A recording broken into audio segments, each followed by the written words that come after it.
हमारे case study 2 में अगर हम एक बहुत पेक्यूलियर चीज़ देखें, तो इस हाथ में हमें एक चीज़ बहुत अलग सी मिलती है। वो ये है कि जो हमारी हेडलाइन है, वो हमारी लाइफलाइन के साथ बहुत जुड़ी हुई है। जनरली क्या होता है, हमारी हेडलाइन अलग होती है।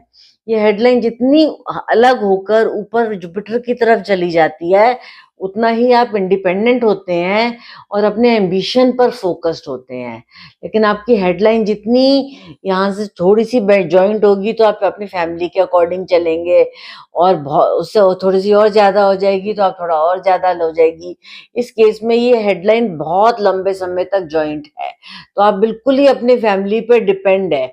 आप अपना कोई भी डिसीजन, प्रैक्टिकल डिसीजंस जब भी लेंगे, आप अपनी फैमिली को माइंड में रखते हुए उन डिसीजंस पर काम करोगे, और आप कभी भी इंडिपेंडेंट स्टैंड नहीं ले पाओगे।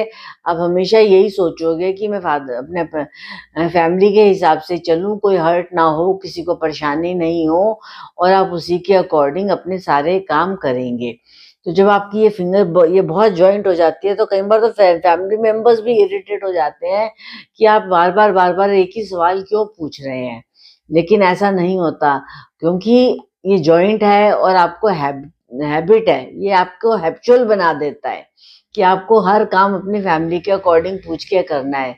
तो आप अपनी लाइफ के सारे डिसीजंस अपने फैमिली में के हिसाब से लेंगे, specially your father and your mother, because ये फादर की लाइन है और ये मदर की लाइन है।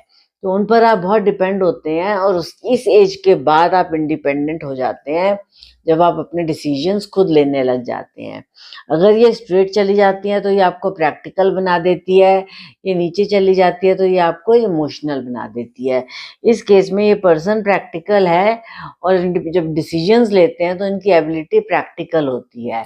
तो ये प्रैक्टिकल डिसीजंस लेकर लाइफ में आगे बढ़ते हैं और अपने काम करते हैं। और कई बार क्या होता है कि यहाँ पर इनको कई बार एक्शन लेते हुए प्रॉब्लम तो होती है, लेकिन ये अपने प्रैक्टिकल दिमाग से फिर भी उसका कोई ना कोई वे आउट निकाल लेते होंगे, और ये अपने काम को कर लेते होंगे। और इनकी जो ये फिंगर्स बहुत पफ्ड अप है, ये कहीं न कहीं इनके अंदर फ्रस्ट्रेशन डाल देते हैं। अब फ्रस्ट्रेशन किसकी हो सकती है? यहाँ पर हम देख रहे हैं फैमिली पर डिपेंडेंसी, तो हो सकता है इनकी फ्रस्ट्रेशन इसी चीज़ की हो कि मैं अपनी मर्ज़ी से कुछ कर ही नहीं पा रही या कर ही नहीं पाता। लेकिन उनको ये नहीं पता चलता कि वो लिखवा के ही इस तरीके से लाए थे कि you are dependent on your family. आप इंडिपेंडेंट सोचते भी रहोगे, तो भी आप काम नहीं कर पाओगे, आपको फैमिली पे डिपेंडेंसी आ रही है। Thank you.